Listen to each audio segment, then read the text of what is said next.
আমরা এখন চালু করব ফসল পাওয়ার স্প্রেয়ার। এখানে আমাদের স্প্রে মেশিনটা আছে, আর বালতিতে আমরা পানি নিব। এখান থেকে এই বালতিতে বিষ মেশানো যাবে পানিতে। আমরা এখন উঠায় দেখাবো ফসল পাওয়ার স্প্রে মেশিনের কার্যকারিতা। স্টার্ট।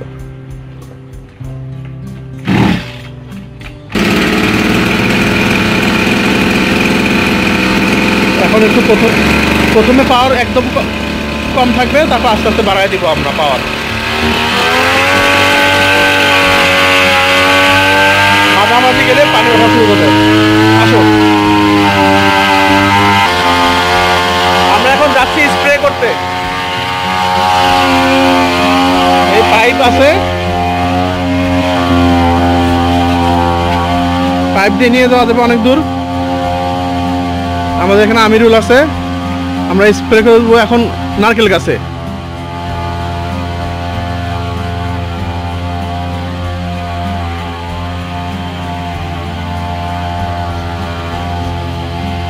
আপনারা দেখতে পাচ্ছেন নিচ থেকে আমরা নারকেল গাছে স্প্রে করছি। ডাবে এখনো পানি, ডাব থেকে পানি ঝরছে। এখন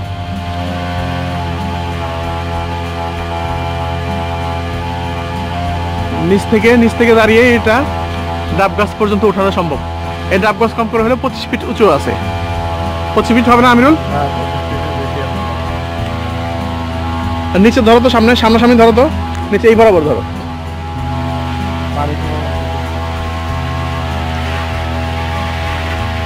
নিচে ধরো, এদিকে ধরো। দেখেন নিচে ধরলে এটা কোন পর্যন্ত যাচ্ছে, অনেক দূর পর্যন্ত যাচ্ছে পানি স্প্রে।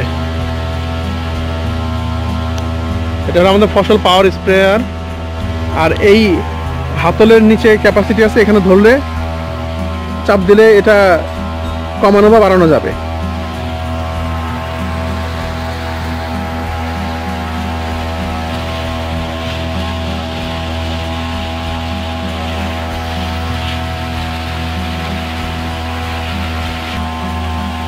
স্প্রে হচ্ছে কম করে হলেও এটা 15 ফিট দূর পর্যন্ত যাচ্ছে।